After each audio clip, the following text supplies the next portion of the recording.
EGR side moldings for your 2019 and up Silverado are designed and manufactured to OEM standards with the highest quality materials on the market.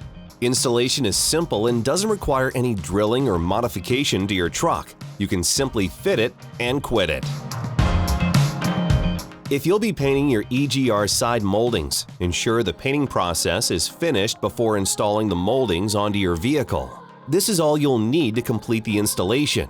Ensure the outside temperature is above 60 degrees Fahrenheit before moving forward with the installation. Start by washing your vehicle's doors with a mild soap and water mixture to clean the doors of any dirt and debris. Rinse the doors with water and allow them to dry before moving on to the next steps. Apply masking tape to the front and rear doors of your vehicle at the desired install height. If a ridge or body line is in the door's profile, ensure masking tape is applied to the top edge on the body line.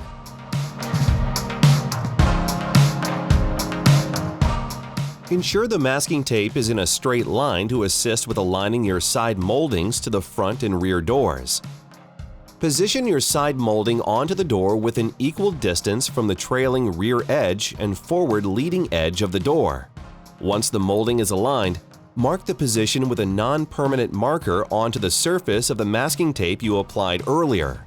Ensure the correct side moldings are identified prior to installing them onto each of your vehicle's doors.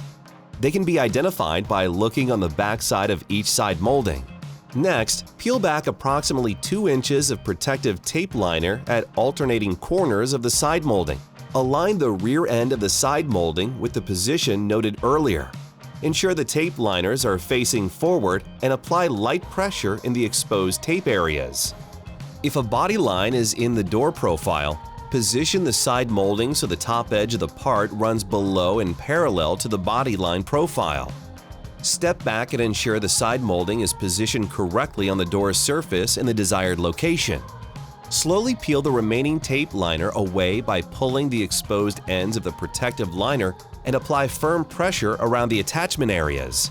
Using a clean, soft cloth, firmly rub down over the attached areas to ensure maximum adhesion. Now rub the top, bottom, and ends of the side molding approximately 5 times using firm pressure. Make sure there is no visible gapping along the top, bottom, or the ends of the side molding. Remove the masking tape from the door's surface and repeat the previous steps for the other doors of vehicle to complete installation. Do not drive your vehicle for 4 hours once the installation of your EGR side moldings is complete to allow proper adhesion of the parts to your vehicle. All accessories are not created equal. Now your vehicle looks better than ever thanks to EGR's high-quality, simple-to-install, no drilling required side moldings.